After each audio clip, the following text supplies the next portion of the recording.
Start with Carly Johnson. So last night we saw some great effort by Dylan Larkin. Is that just the player he is, the captain of the team? Especially in overtime, we saw an amazing shift from him. Yeah, I would say that's a lot of what Dylan is he's got a lot of real good qualities, but one of his top qualities is his competitiveness and his inner drive to win.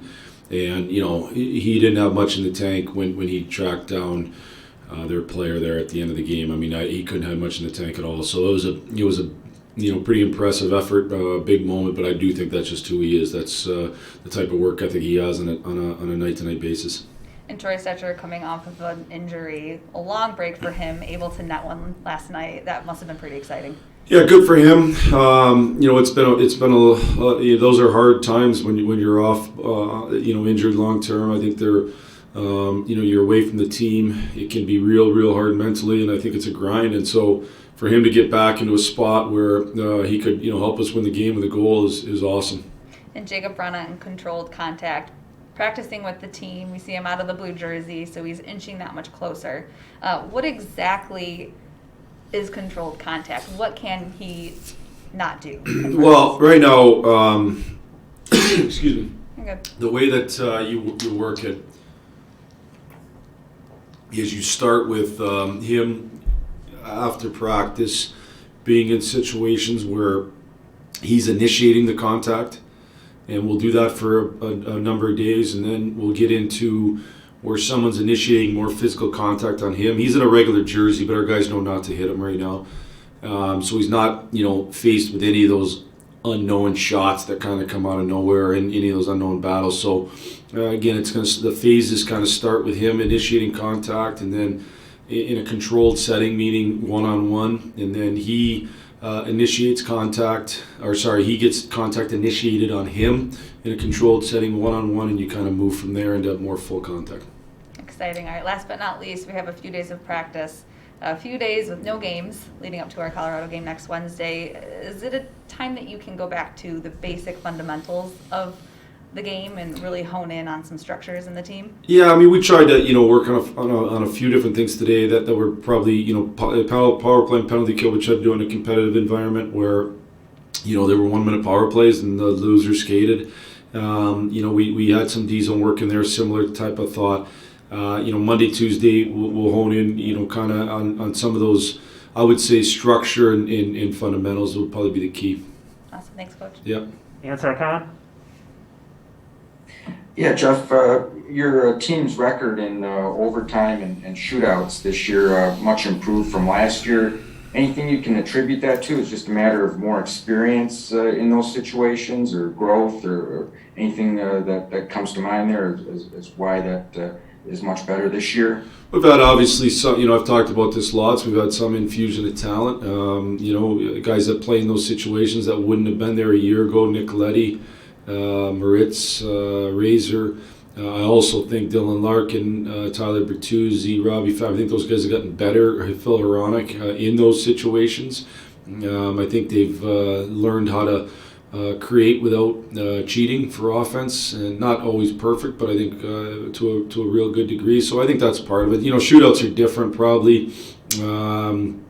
They take on a life of its own a little bit. I can't say in particular why that would have been why our shootouts have been better. We work at it similar to what we have in the past. Obviously, again, there's some different shooters in there, though. And just recent road games, winning in places like Pittsburgh, Philly, the Rangers, and even the Minnesota game, you had a chance to win. Just how much confidence is that building? Just the team's play on the road.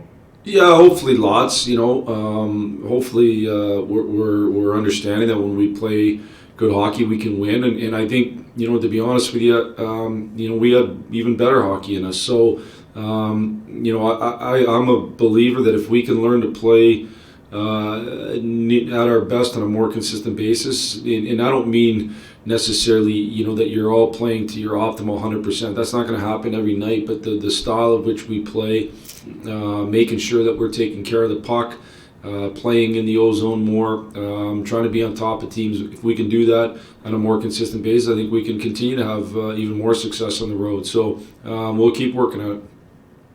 Thanks, Jeff. Bob Duff. Jeff, the other day you said you prefer Valeno as a center. Other than the fact that that's kind of been his natural position during his career, what are the other attributes you like about him in that position? Well, I'd start by saying, as a young player who potentially could be a long-term center, I would be reticent, and I think Steve would be reticent also from a management standpoint, to move him to a wing position more than we think we want to or need to or have to, because you want him in that spot. It's easier to go from center to wing than to spend 2 years not playing center and then go back to center. That's really difficult. So that would be one. I think from an attribute standpoint, I do think he can transport the puck, and I think as a center you get the puck more in the middle of the ice where you can make a real difference transporting it up the ice, and I think that's one of his good attributes is transporting it from the D zone to the O zone. I also think his defensive instincts are a little bit better at center. Yeah, probably because he's played it more than wing. I don't think that he wouldn't become a good winger, but right now we'd like to give him opportunities to be a good center. And you've really liked the line of Rasmussen, Ernie, and Nemesnikov when they've been together. Will you be reluctant to keep them apart when Nemesnikov is ready to play again? Not reluctant. No. I'd be. It just depends on how everybody's playing, and let's see where we're at come next Wednesday. If Vladdy's ready and is everybody else healthy, and we'll make decisions based on that. But they have been a good line together. Yeah, thanks. Yep. Ted Colfin.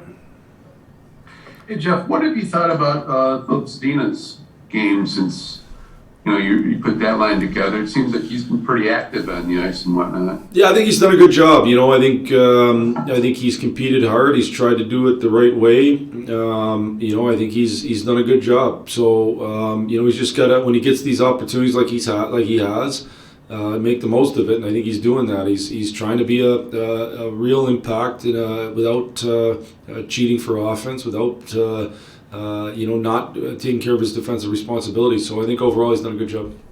Hey Jeff, is there something along the lines of, when you're playing with better players, it might elevate your game or your confidence or something like that? You know what I mean? It seems with him sometimes it seems like that can be the case.